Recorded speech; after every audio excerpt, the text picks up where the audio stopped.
kambi imevunjwa pale Tiffany Hotel, wameambiwa waende nyumbani, watakutana tarehe 4 mwezi wa 6. Watakutana tarehe 4 mwezi wa 6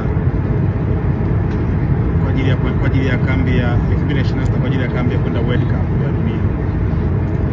Sasa msemaji mkuu wa serikali anasema kulikuwa na upotoshaji kwamba upande wa pili wa serikali hujasikilizwa. Sasa sisi wananchi wa kawaida, yani tupige simu kwa serikali kuanza kuuliza. Sisi tumesikia malalamiko ya vijana kwamba kambi imevunjwa na hawajapewa pesa zao, lakini msemaji mkuu wa serikali anasema pesa za serikali, ahadi inatolewa,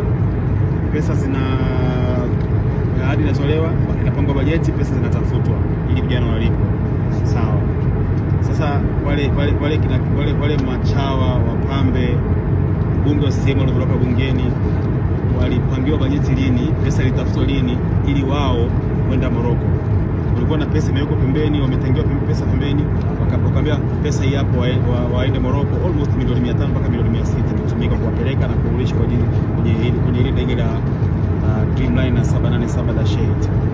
Kama pesa ya kuwapeleka wale machawa na gango wa kienyeji ambao wanapiga tu simu, oya Kisugu, njoo Morocco, oya nani Sigoli Yanga, twende, una pasipoti, beba na tunguli, twende, oya sinani, twende Morocco tushangilie.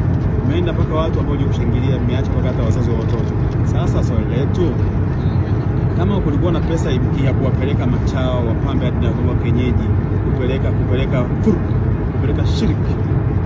shiriki Morocco, pesa ya kuwalipa watoto ambao mmetoa ahadi iko wapi? Sababu ahadi zenu ndio mmewafanya mpaka watoto wamecheza kwa pressure. Watoto wamecheza kwa pressure ya nje ya uwanja, wakijua nje kuna viwanja wameadiwa Morogoro, kuna milioni 500 watagawana. Wao watoto wakacheza kwa pressure, lakini mwanzo mmeenda mwakuta wakacheza vizuri, maisha yao vizuri, mmepelekea fitina zenu na ujinga wenu pale, mmeshindwa. Watoto wamecheza kwa pressure, wamepoteza ile game. Sasa pesa yao mwalipe pesa yao watoto, maisha yao waendelee na maisha yao, kwa sababu kuna World Cup. Wasije watoto watacheza tena kwa kinyongo, tukapoteza sana morali ya watoto.